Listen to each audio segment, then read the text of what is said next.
Hello and welcome to Lore Watch, a roundtable freeform discussion about lore and our favorite media. I'm your host, Joe Perez, one of several lore-focused folks from Blizzard Watch, and I've got my marvelous co-host with me today, Matt Rossi. How are you doing today, Matt? I'm a Bellerophon. And for those at home, what is a Bellerophon? A Greek hero who fell to his death after he attempted to ride the horse Pegasus up to Mount Olympus to meet the gods, who didn't want him to do that. And he decided he was going to do it anyway, and so they decided that the horse Pegasus, who was born from Medusa, remember Medusa, her blood became Pegasus. It's a whole thing. It's Greek myth. You guys know how. Anyway, yeah, they told Pegasus to buck him off. Pegasus bucked him off. He fell to his death. Well, that is unfortunate. I will make sure to resurrect your body with my necromantic skills.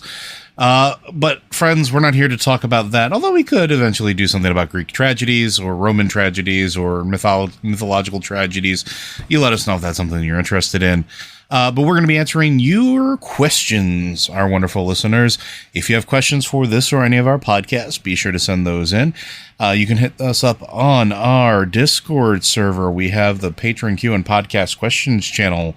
The Q and Podcast Questions channel for everybody. The Patron Q and Podcast Questions channel is specifically for those that support us on Patreon, where we look there first as a way of saying thank you. If Discord isn't your thing, you can go ahead and send us an email. You can send it to podcast@blizzardwatch.com, specify the show that it is for, and any special pronunciation of your name. This first question comes from our friend Roxy, and it does come with a little bit of a mild spoiler. So if you haven't finished the campaign yet inside of the current expansion, maybe come check back in about 5, maybe 10 minutes. Who is Archmage Modera, and what do we know about her? My understanding is that she is a member of the Council of Six, and her and Khadgar seem to have a thing for each other. It's revealed in a post-campaign Stay a While and Listen that she made Khadgar's wheelchair, which Ilaria teases him about only using because she made it, despite him probably having better options. Is there any other background on what made her a strong and revered enough mage to be one of the Six? Yes. Would you like to elaborate on that? No. This will be the Lore Watch where I answer nothing except yes or no. Now, in all sincerity, what we do know about her is that during the Second War, she joined the Council. She was on the Council when Kel'Thuzad got up to mischief, and she was one of the ones who's like, let's get rid of him. He seems like not someone we should be not like in the necromancy. Nope. The whole warehouse full of dead things that were still moving, I do not approve. Aside from that, I don't think we know a lot more about her, to be upfront. We've never really seen like much of her life, you know? If you're a mage during Legion, you get a little bit more because she's involved in the Fellow Malorn quest. I did not play a mage during Legion, so I haven't seen any of this. But you know, she sort of like it was pretty clear that Modera was the one that Aethys Sunreaver was kind of trying to get him, trying to get her to help him get back into Dalaran. Modera was like, others on the councils are not as forgiving as I am, so it was fairly clear that Aethys may or may not get in. Modera didn't have the ability. They did take Aethys back because of Modera. She did talk them into it. She was one of the ones who voted against Jaina because they all did.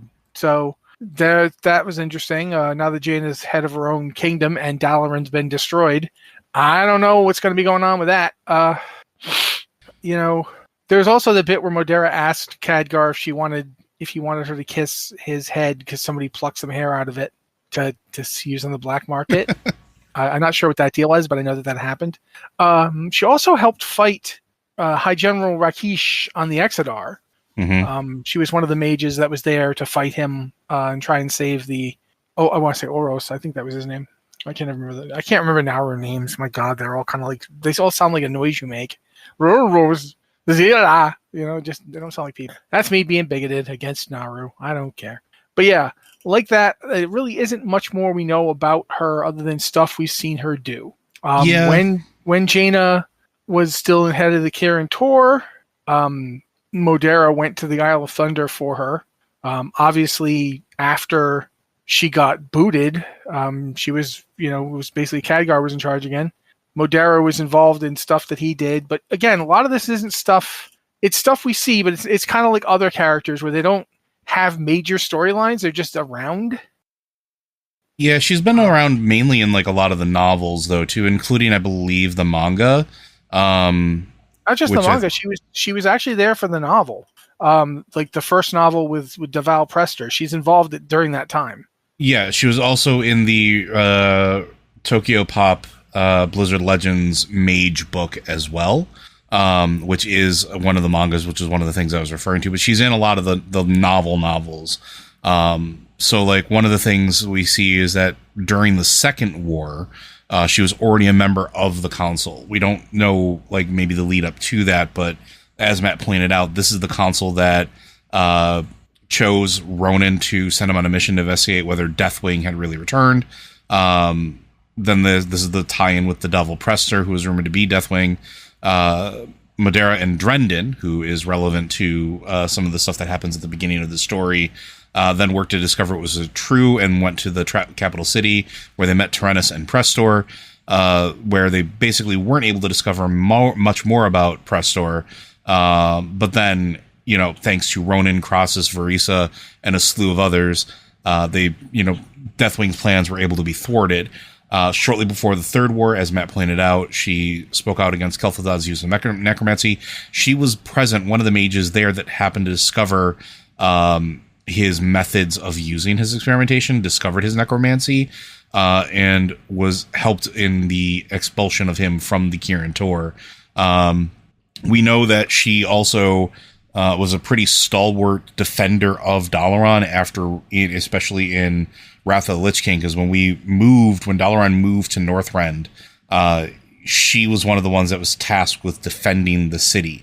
She's one of the reasons that they can be so close to Icecrown and be relatively unscathed at that moment. She was also one of the folks that was supportive of the Blood Elves being admitted as members to the Kirin Tor, and agreeing with, I believe, Archmage Aethys Sunreaver, like his plight to see the Centauri like readmitted officially. It was essentially bittersweet when everything fell apart there, because she's one of the ones that spoke out and said, yeah, we should probably let them back in. She survived, or she was not present during the Purge of Dalaran, when that happened in Pandaria. She was mad that the Kirin Tor were making that level of effort to stay out of the war, that their efforts to stay above the war had been ruined by that. Everything that occurred, everything that happened, the lack of vigilance, and then the subsequent internal purging that occurred. There's a lot of this. We talked about her being present with the basically working with Jaina going to the Isle of Thunder. She was actually present in Warlords of Draenor at Sokrathar's Rise. There's a small contingency of Kirin Tor. She actually is there to help both factions deal with the Sargeri threat. And she mentions there, which I think is actually really interesting, that she could wipe the entire village out very easily, single-handedly, but Khadgar suggested a more subtle approach to discern their plans, as opposed to the full-out offensive. So, again, we don't really see her specifically as a center point in a lot of stories, but it's very evident from everywhere that she is incredibly powerful, incredibly talented, and possibly without the temperance of Khadgar, would probably be a much more volatile person, I guess. She is also the longest, I believe, member of the Council of Six compared to everybody that's there. I think that's it. Yeah, a lot of this is life. It's life details, but she hasn't done a lot in game. For one reason or another. She's popped up a lot. I think you're right about her being the longest, especially since Drendon isn't actually there at the moment. We already put the spoiler thing in, right? Yeah, we did. So we Drendon's find out a corpse. We find out that Drendon's dead. Yeah, he's been dead the whole time.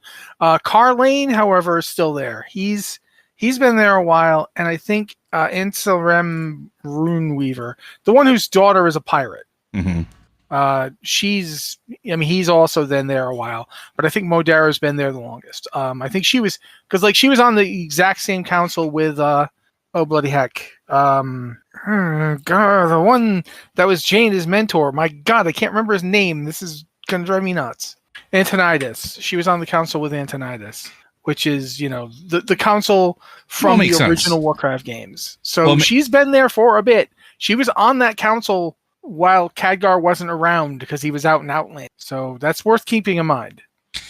Yeah, it's interesting. But again, she's incredibly powerful. She's been around for a while. It's very clear that I believe she survived the what happened in Dalaran. I'm not entirely certain. I don't know if we've seen her. Because the wheelchair you see Khadgar in after the end of the thing is made by her, so she would have to be alive to make it. Right, but we physically don't see her. We don't know what she's doing, right? So she's alive. She's doing something. She's somewhere. Maybe they're trying to reconstruct Dalaran. Maybe they're trying to build a whole new magical city. Who knows? But that works all the time, guys. Listen, as we talked about in the last episode, it's one of the original human kingdoms. There's still people around. I don't think they're going to give up on it that soon, but we will find out. I'm sure she's going to pop up before the end of this expansion, especially because she's probably a little bit mad about what happened at Dalaran.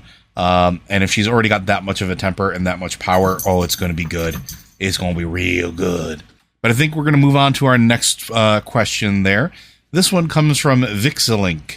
I recently went through the old Scarlet Monastery dungeon, and I noticed that in the Hall of Champions, in both new and the old one, there are a bunch of statues surrounding the room with plaques to read. For some reason, I had never read these, so I decided to do so, and it left me with some questions about them. Number one, there are both 2 elves and a dwarf here. Did the Scarlet Crusade accept any other races than humans into their ranks? Because I can't remember ever seeing any other race in the Scarlet Crusade, not counting High Inquisitor Fairbanks as a Forsaken. So I guess we'll start there. Matt, do we have precedent for the Scarlet Crusade with any races that are not human? Have you read the Ashbringers comic? That's why I'm bringing it up. I know you like to talk about it. Yeah, there were dwarves and elves in the original before it was the Scarlet Crusade. I don't remember what they were calling it. For one thing, they were all wearing blue, so it definitely wasn't the Scarlet anything. But before it became the Scarlet Crusade, before essentially Balnazar had possessed the body of Satan Dathrathon, they were not called the Scarlet Crusade. Real quick, they were born from the Knights of the Silver Hand. Yeah, but for a while they were just the Crusade. Yeah, they were just crusading.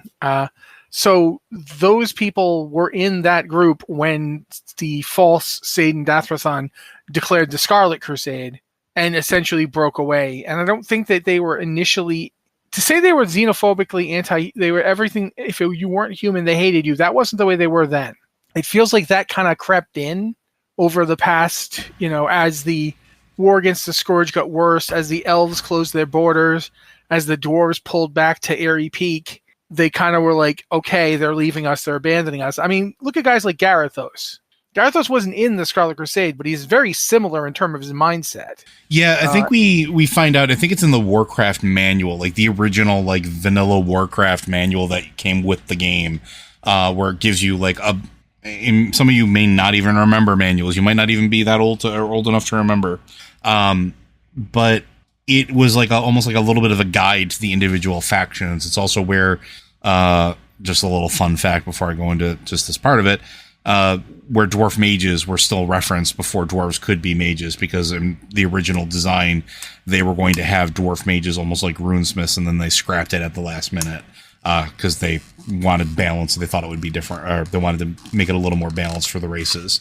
But they note there that over the years and being devastated by like essentially the Scourge and the Undead and the Third War and everything that occurred, that they started clinging even more fanatically to the beliefs that they were crusading upon, becoming the Scarlet Crusade. And as a result, they were essentially becoming intolerant of all non-human races, regardless of alliance or affiliation, because they started to believe that all outsiders were potential carriers of the undead plague and must be destroyed. And that's never really changed. That was like the impetus for them becoming xenophobic, right?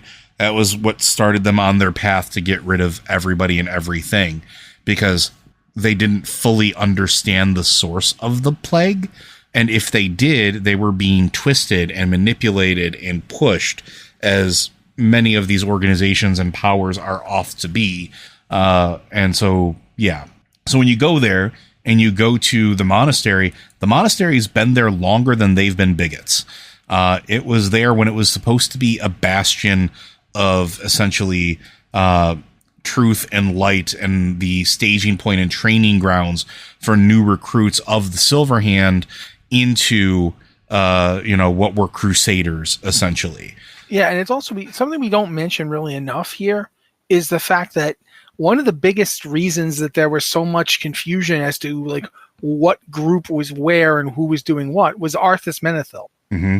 Because Arthas Menethil he suspended the Order of the Silver Hand. He told them straight up, "You're done. The order is gone." Now, Taranis had no intention of enforcing that order, but considering that Taranis and Uther were soon dead, there wasn't anybody to countermand it. And while Arthas was now the servant of the Lich King and a Death Knight, when he gave that order, he wasn't. He was a knight in good standing and Prince of Lordaeron. Prince of Lordaeron. So it caused a lot of confusion, and people didn't know who was in charge anymore. So the foundation of what is now the current, the Scarlet Crusade, was actually in part because of the people from the Order of the Silver Hand who decided, no, F him. We're not listening to Arthas. And it was Satan Dathrothan, High General Abendis, the father of the Lady Abendis, and Isilden, along with the original Ashbringer, Mograine, who formed the new order, essentially a new Knights of the Silver Hand that were just calling themselves the Crusade. And that order ultimately became the Scarlet Crusade. And the Scarlet Crusade was formed actually after Satan Dathrothan was possessed by Balnazar. And it's, what Joe just said about the corruption, that is absolutely true. They didn't just start, like as soon as Dathrothan was compromised, he didn't immediately say, by the way, all non-humans are evil. He slowly worked to corrupt them. And one of the ways he did that was like getting rid of Mograine, because with Mograine around, they were actually winning. And if they won, there was no impetus for everybody to become xenophobic in the first place. Because Mograine could take out a whole bunch of undead in one go. Like, with Mograine and the Lightbringer, I mean, not the Lightbringer, sorry, you guys, you know the sword. I can't name this sword. Oh my God, I'm having a hard time. The Ashbringer. Thank you, the Ashbringer. With Mograine and the Ashbringer, or the two Ashbringers, because Mograine himself was the Ashbringer, with the two of them together, with that sword in his hand, literally armies of undead could just be consigned to dust. And suddenly they had a weapon that could actually even the balance, because the Scourge could just keep raising them, but Mograine could just keep destroying them. And they can't raise them once they're ash. So Dathrothan had to get rid of him. All of this process took over years. And while it was happening, from the middle of the Third War until just before World of Warcraft was launching, that's like 6-7 years. And during that 6 to 7 year period of time, the Scarlet Crusade went from the last people from the original Knights of the Silver Hand still present in Lordaeron fighting to defend it, to radical xenophobes who just wanted to burn everything. If it was an undead, burn it. If it was not somebody they recognized, burn it. If it was an elf, burn it. A dwarf, burn it. They didn't care. But when the Scarlet Crusade first took over the areas in Lordaeron, including, the one we're talking about, the dungeon whose name I now can't remember, because again, having a horrible time on this. What is the name of it? The Scarlet Monastery? Yeah, the Scarlet Monastery, which is... I've been playing this game so long. Which is actually two separate instances. It's the halls and the monastery. Used to be 3. Yes.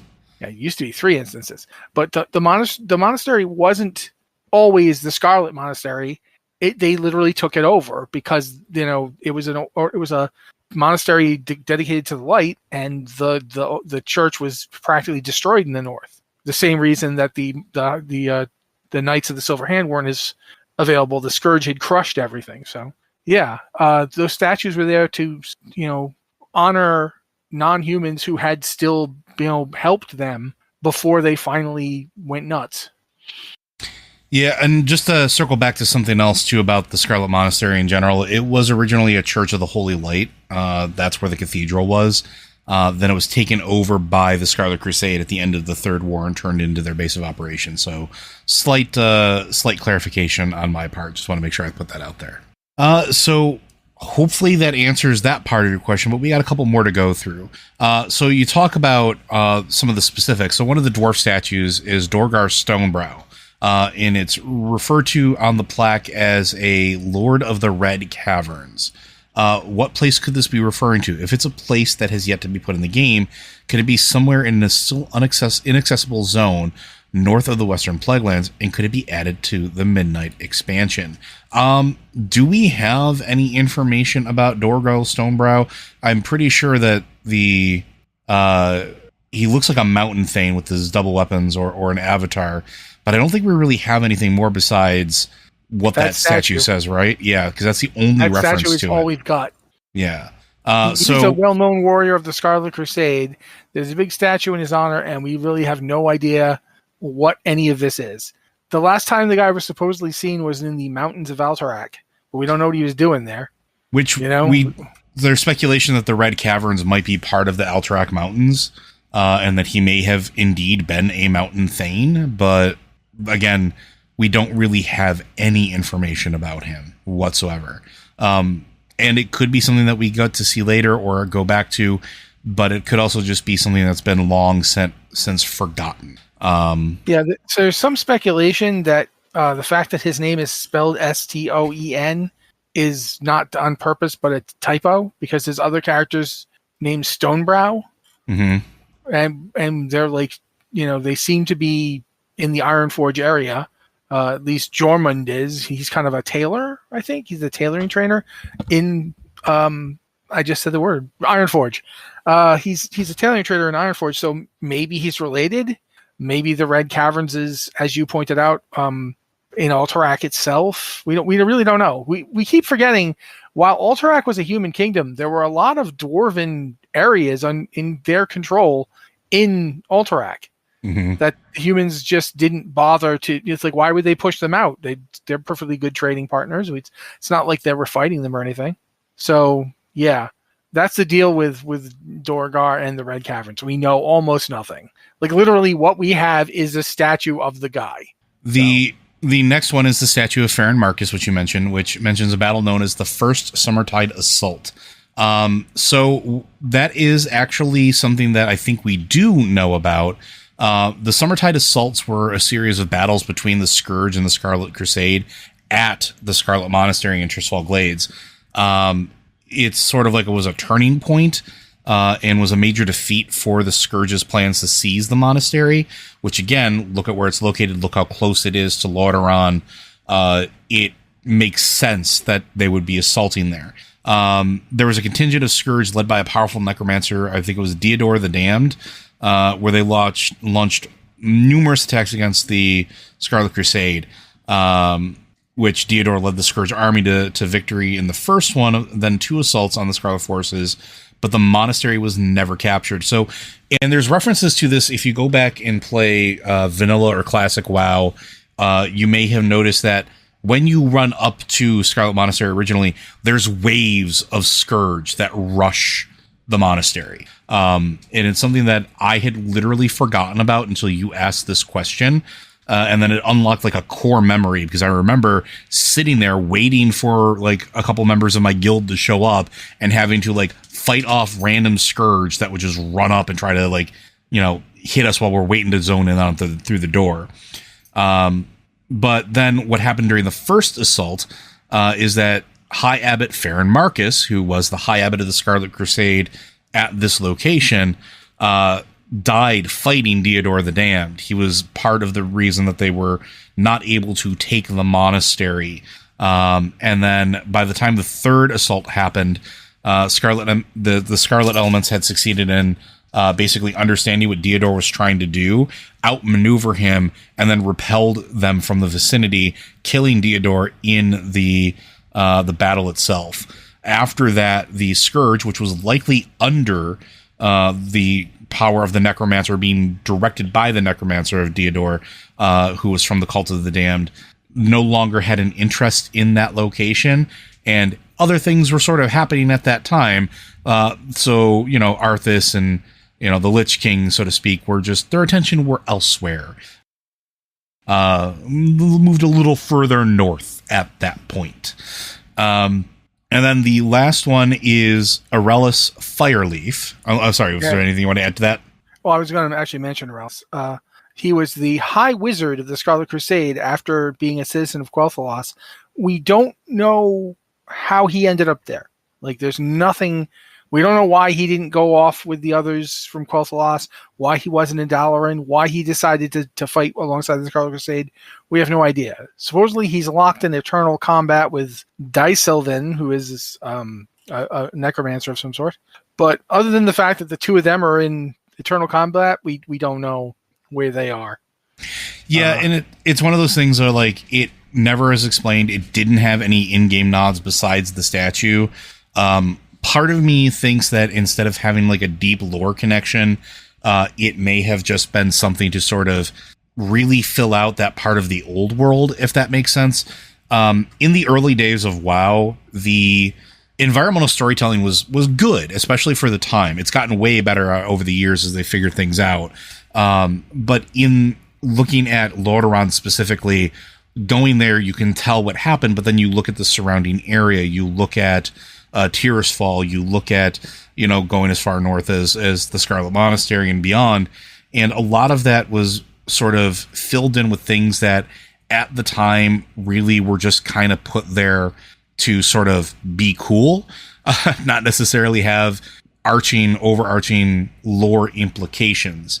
And this is kind of one of them, because if you look at it, those two statues in particular, the one of the dwarf and the one of the high elf, show essentially the original agreement or the original alliance between dwarves and men and elves, which has been around for a long while now. We've talked about it with the history of the Arathi. We talked about it with the history of the three dwarven kingdoms. We've talked about that pretty readily as well. So it's kind of one of those things that always struck me as they could have fleshed this out, but they never did. And unlike Archmage Modera, they never appeared in any of the stories. They've been long since dead, and or they could have just been a reference to insert anything to make players feel not a kinship. I don't know what the word I'm looking for is. Just the idea that this is a living, breathing world. Yeah, a level of immersion, right? We missed another elf, Filari Swiftarrow. Okay, she's another one. There might be more. I wasn't going through all of them, but she was the ranger captain of the Scarlet Crusade, and she was last seen in Silverpine. That's literally citizen of Quel'Thalas, ranger captain of the Scarlet Crusade, lost in the forest of Silverpine. A lot of it seems to exist to imply that while the Scarlet Crusade was forming, they still were recruiting, in amongst other peoples. They weren't just grabbing the same. Like, I think there might be others here, like Yana. What was that name again? What was the first name for Swiftarrow? Filari Swiftarrow. So, interestingly enough, do you know that there's a Warsong Gulch battlemaster named Surura Swiftarrow? No, but I'm not surprised. I mean, that might be one of the things they were trying to connect up. Yeah, so I think that's actually interesting because it's found in Silverwing Grove and Ashenvale.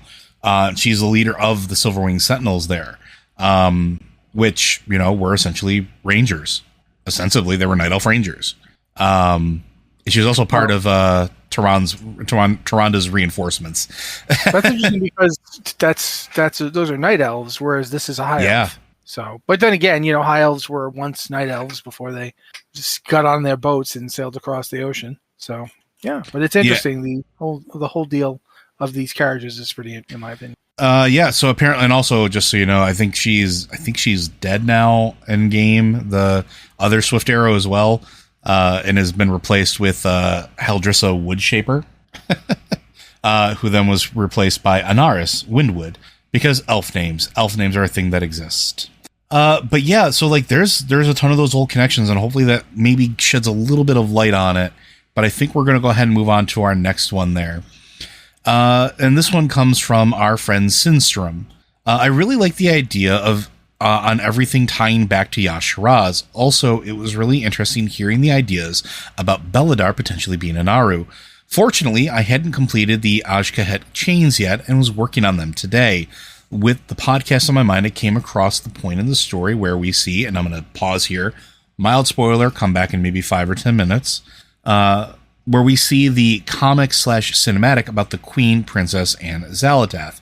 The art on the wall that Xal'atath crawls out of in-game has an interesting depiction of Yasharaj I think you would love to see. It appears that he's trying to claim Beladar. What are your thoughts? Well, I'm going to start with saying I don't think that picture is Yasharaj. Not specifically. Yasharaj is often depicted as a 7-headed entity, not a multi-tentacled, one-headed entity. And the picture that you sent us, which is good, and I remember seeing this, is almost what I would say would be like if you took Yogg-Saron, Cthulhu, and what I would imagine N'Zoth to look like in their full glory and shove them together. And that might be specific, that might be another old god, that might just be a stylized representation, because it does also look very close to the Nerubian, like what they would see. Like it looks close to the faceless ones. It looks close to stuff that they would have possibly known about at the time. Though I do think you are correct in that the gem that is on that painting, I think, does depict a connection between it and Beladar. Very likely why the black blood is reacting and all this other stuff. But I'm going to shut up and let Matt talk and see if he has any opinions on that. Honestly, I spent this entire time trying to see the picture again. I know I saw it when I saw the cinematic, but I haven't seen it since. So I don't think that was meant to be Yasharaj specifically. Certainly not when she was actually attacking Beladar, trying to steal its power. I don't know what it was supposed to be. Like I've said before, I think my theory is that she's attempting to go to the old gods' bosses. I still think that she's trying to contact the actual Void Lords. Mm-hmm. And I think you might be right on that, which is why I think this has elements of all of the old gods in it. Because you put this bug in my head when we started talking about it, and I think this sort of, after reading this question and going back and looking at the photo, there's been speculation out there that, this is the 5th old god, that this is the final old god, because the speculation for the longest time, thanks Anne, has been that there has been 5 old gods. And so far, we have only seen or heard of 4 of them. Technically 5 with Gahun, but that wasn't a major old god. That was something born of experimentation, and from bits of old god. But looking at Gahun and looking at things like Ovanax and some of the other things, this picture kind of looks very similar to this. The other thing that I think people are missing with this photo, we do not know what the true form of Xal'atath looks like. We don't know what she was, or it, or they, or whatever. We don't know what their form was before they were trapped in that knife. Now, the speculation is that it was a living piece of an old god that gained sentience over the time, and certainly that's possible. But that's something that we know because the knife has told people this in the past. And Xal'atath is not exactly known for bouts of truth, if we will. What if Xal'atath was originally imprisoned because her ambition was greater than the old gods' ambition? The old gods were busy bickering amongst themselves, vying for control of whatever resources were on the planet, vying for the infection of Azeroth, if that was even their goal at that point anymore. Their original goal may have changed because they were no longer serving the Void Masters. And maybe Xal'atath stayed true to her form. And going back to what Matt said, she keeps trying to gather shadowy power in this. And as I pointed out last week, that disc she had that she definitely consumed a bunch of power in, when we broke it, a lot less happened than you would expect from something that had been sucking in all that power for 2 expansions at this point, right? Number of years she's flitting around the world doing this type of stuff. not really that large of an explosion. I would have expected the cathedral to have been just like completely enveloped. But I think Matt might be right. She might be trying to either contact the Void or pulling a Legion in trying to get somebody to open a portal, a direct portal to the Void realm. I think possibly another thing to consider about that is we know that when Naru tip over into their Void state, they are called Void Lords or Void Gods. Now, if there are other Void Lord type entities out in the pure land of voidiness, which we've been given at least some reason to believe from Chronicle, it's entirely possible that when the Naru flip over into that state, they're literally being puppeted by them. Like a Naru that flips into its void state is now close enough that the Void Lords can literally just, it's like putting a finger in, like, think about the book Flatland. If you put your hand down, the Flatlanders don't see a hand. They see your your four fingers and your thumb as kind of weird blobby circles. Mm-hmm. Because that's the only thing they can see in the two-dimensional realm that they exist in. Their perception is entirely on that plane, and they can't see anything that's not on it. So as you push your fingers through, they would see a changing shape. Then the multiple fingers then suddenly would be one shape, and then that shape would get bigger and longer and change. That could be what it's like for the Void Lords. They might have to actually use the Naru as a bridge point in order to like exist in this reality at all. Well, it's interesting you mentioned beings that. They're beings that talk about... Oh, go ahead. I'll let you go. No, it's interesting you mentioned that, because what did we just see happen in Shadowlands? What just happened, and what did we learn about with Anduin? He was basically being remote piloted, right? He was being the whole idea of vessel. domination magic. Yeah, domination magic, it seems very similar to the Titans or Order magic, where you can not just impose... you can impose something on something else. You can impose a vision of order on it, and that is really much the same thing as dominating something. There's not a lot of difference there. And it's quite possible the Void has their own version. Yeah, and I mean, thinking about it from the state of the Naru, too, right? And I'm just going to maybe run with this a little bit and see what your thoughts are, because the Naru are crystalline beings that are often essentially just vessels of energy, right? Like, they're filled with a great matter of power, in most cases, the light. And when all of that power is expanded, the darkness rushes in. And we talked about that tipping point, that balance point, and that cycle. What if that cycle is just because they're vessels, right? We know that wielders of the light operate as vessels for the light, right? They call the light upon them. They call it through them. They work the magic of it, or whatever the case is. They don't bend it to their will, essentially. And it's often said that the light doesn't have a will of its own, which that's a whole other debate. But they're essentially operating as a vessel, which is why we talked about way long ago when we were talking about Shadowlands, why Anduin was the perfect vessel for the domination magic. It wasn't necessarily that he was more susceptible to being dominated. He was basically conditioned because he was a light wielder. He was a priest, a person who was used to calling upon the light to work through him, that he was receptive to this negative energy. And Naru are just beings of pure energy. And when all of the positive energy is gone, the negative energy just fills back up that empty space. So there might be something there with it. And it also could just be that Naru are the perfect vessel to carry around your light and or dark sauces in, as the case were. Yeah, look at this, the picture that he mentioned. That thing has like 10 eyes. Yep, very arachnid, right? 11 eyes. Yeah, and it's not, I mean, that's not 7 heads, that's 11 eyes. So it looks more like, it kind of looks more like Cthulhu, but not really. Well, Nazoth, really look like Nazoth had the many eyes, right? Yeah, but even Nazoth didn't look like that. Mm-hmm. Although it is interesting that the light that it's holding definitely looks a little bit like Beladar. Well, that's what I mean. Like, I'm wondering if this is a representation specifically of Xal'atath. Xal'atath knew where the Nerubians were. She knew where Ankhet was, right? Like, she knew what she was doing. She went straight for the queen. When the queen wouldn't, bow or do what she wanted, she went to the daughter. Like, she has a very familiar... She's very familiar with this place. She's very familiar with the zone. She's very familiar with the culture. And again, this is maybe a little bit of spoilers here, but go and do the LFR raid if you don't have a raiding group and just kind of poke your head around and look around, or go do the story mode and just look at the zone. Tell me that it's not the inside of a living being or the rotting carcass of a once living physical form. And I know we talked about or posited before that maybe it was an old god. What if it wasn't? What if this is Xal'atath's form that we see in this picture? What if we're inside of Xal'atath's old body? The original body. Doesn't matter. What if Xal'atath is an old god? Yeah.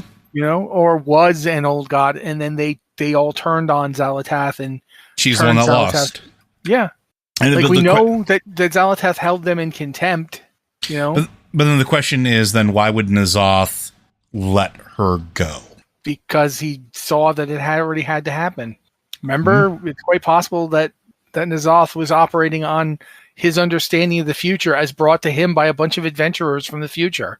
You know, it's quite possible that he realized, oh, when you first interacted with me, you saw me do this, therefore I should do it. You know, it's interesting to think about what he's doing here, what any of them are doing. Yeah, that's true. And I mean, we're probably going to find out a little bit longer from now. Like, we're probably not going to be doing much with Xal'atath aside from Chaser until my guess is going to be Midnight. This is just speculation story-wise, because it would make sense that Midnight would be her crescendo moment. I might be wrong. We might be dealing with her by the end of this expansion, but this feels like this literally is Act 1 of a 3-part set, right? Like, this is Act 1, Midnight's Act 2, and then I can't remember the last one. The Last Titan is the Act 3, right? So you have your middle point, which is like where everything hits the fan. It's your crescendo moment. I could see us dealing with her more there, or getting her comeuppance, or whatever the case is. But we're going to be chasing her this entire time. And one of the things that is very, very clear is that everybody that's chasing her is trying to find out more about her. And a lot of the stay a while and listens, a lot of the interactions you can possibly have, that's there, right? Like, that's there. We need to find out more about her. We need to know what her plans are. We need to know what she's trying to do, what her motivation is, what her goals are, because they're trying to put the pieces together.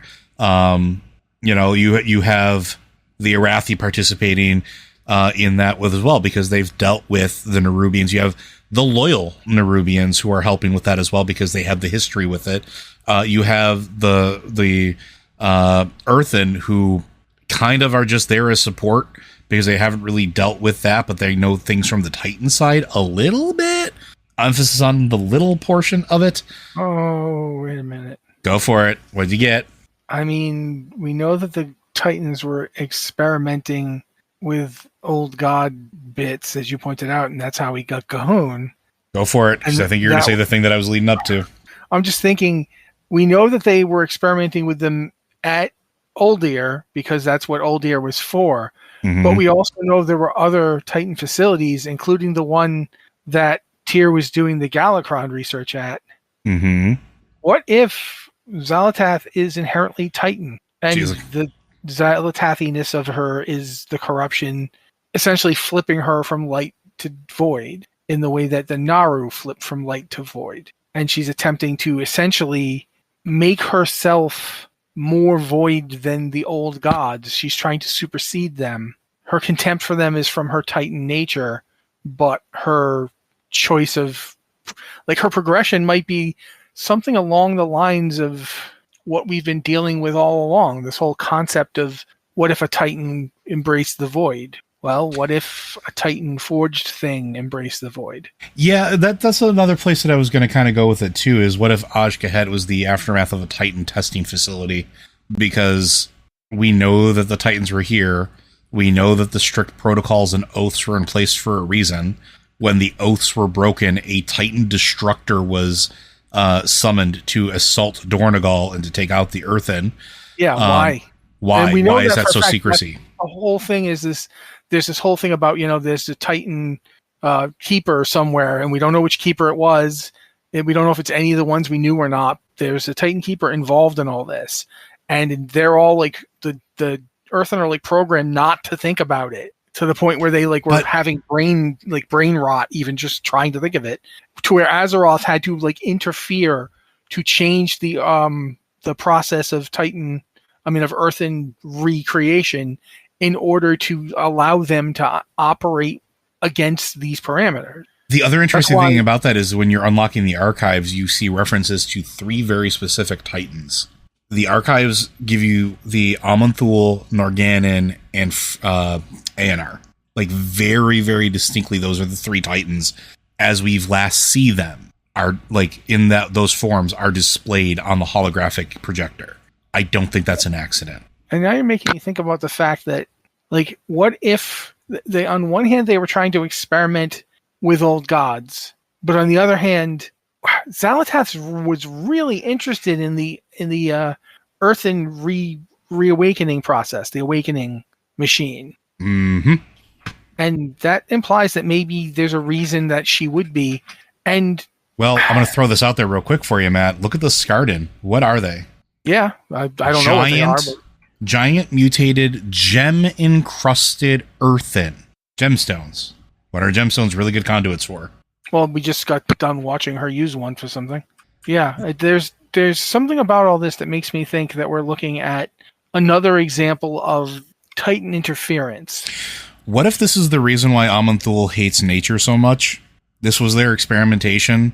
They were working together because you have Norgannon with the Disc of Norgannon, the Archmage, theoretically one of the points of domination magic. We've talked about this in the past, where there may have been a correlation between him and the Primus. There may have been a relationship there in the past. Aman'Thul, the chief among the Titans, and master of all things arcane and time being key here, and then Aenar, who was closest to Elune, closest to nature and evolution and the natural ordering of worlds and power. Those 3 combined could very easily create a monstrosity that grew beyond their controls, or what they thought would have been the ultimate weapon against the void. And Xal'atath may have just been a sharpened stick or a missile that was originally intended to be fired at the heart of the void that got out of hand. We often, and I keep going back to... Dude. Go ahead. You got this picture of this 11-eyed thing grabbing the crystal. Mm-hmm. We just got done talking about Uldir and how there are these entities. The Gahun is essentially created out of old god parts. But what if they wanted to put something void related? What did we talk about over and over again with the earthen? They have these crystals that contain their memories, right? Mm-hmm. Mm-hmm. And you got done talking about how Xal'atath seems to know an awful lot about the Nerubians. Mm-hmm. Like, maybe she's got their memories. What if they tried to put an old god's thoughts into a memory crystal so they could interrogate it? And that's why she was so interested in the earthen chamber. What if she wants to get herself her own body? Because the body she's in is dead. It's a dead Yeah, it's person. not hers. Yeah, she's using it, but she doesn't have any real interest in it. She could and it's very similar to the idea of what we thought, and what might still be the case, that N'Zoth was doing with the origination machine. What if they're trying to insert themselves more directly into Azeroth as entities shaped, by the same forces? Like, what if this is some kind of memory crystal thing? Xal'atath's like literally the memories of the old gods. Like, she's not an old god.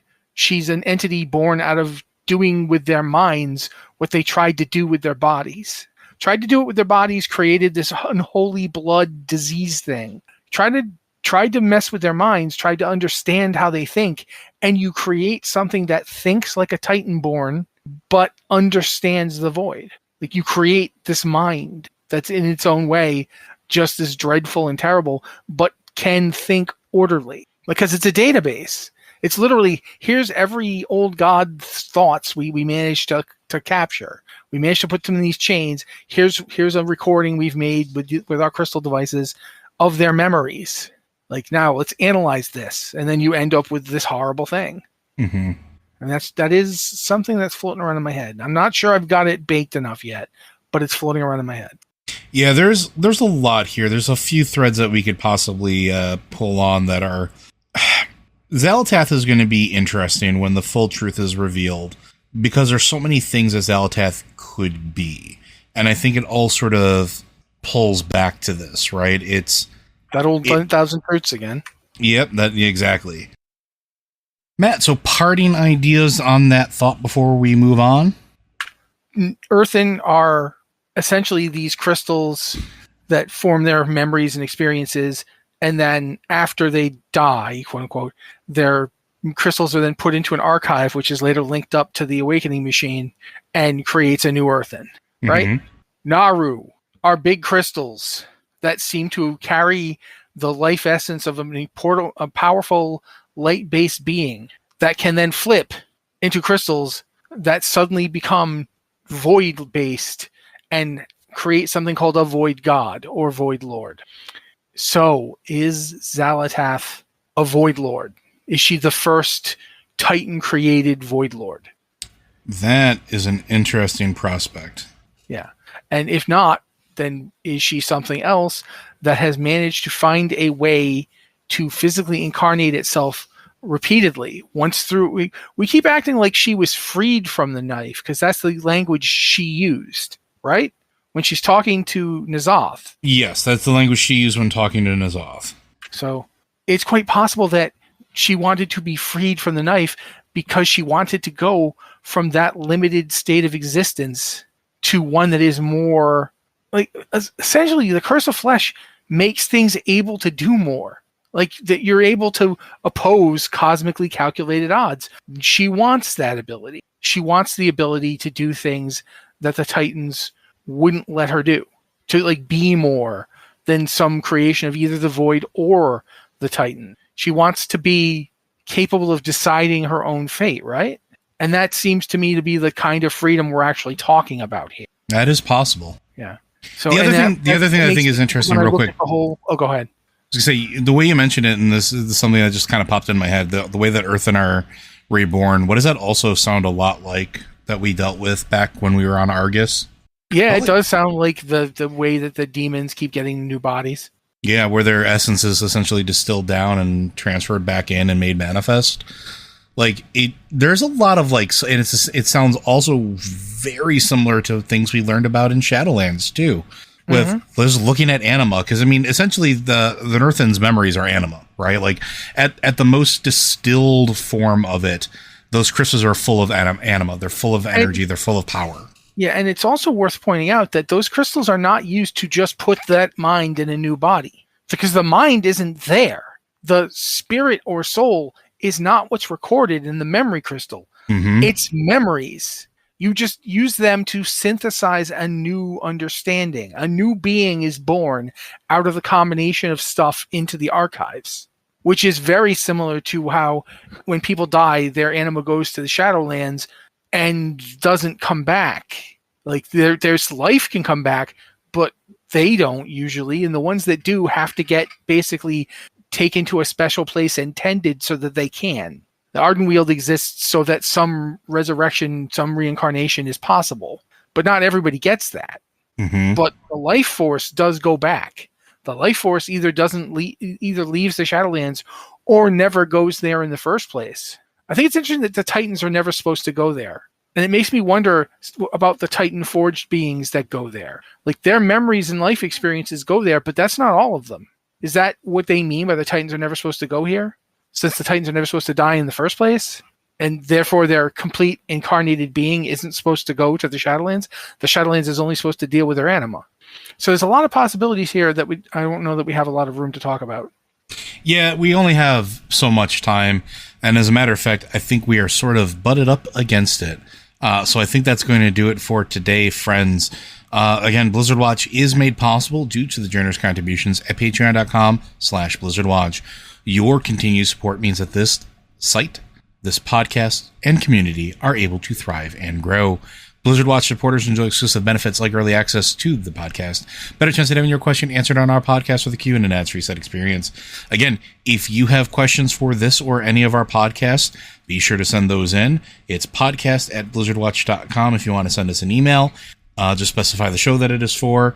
and specify any special pronunciation of your name. If you want to hit us up on Discord, we have the Q and Podcast Questions channel, which is open for everybody.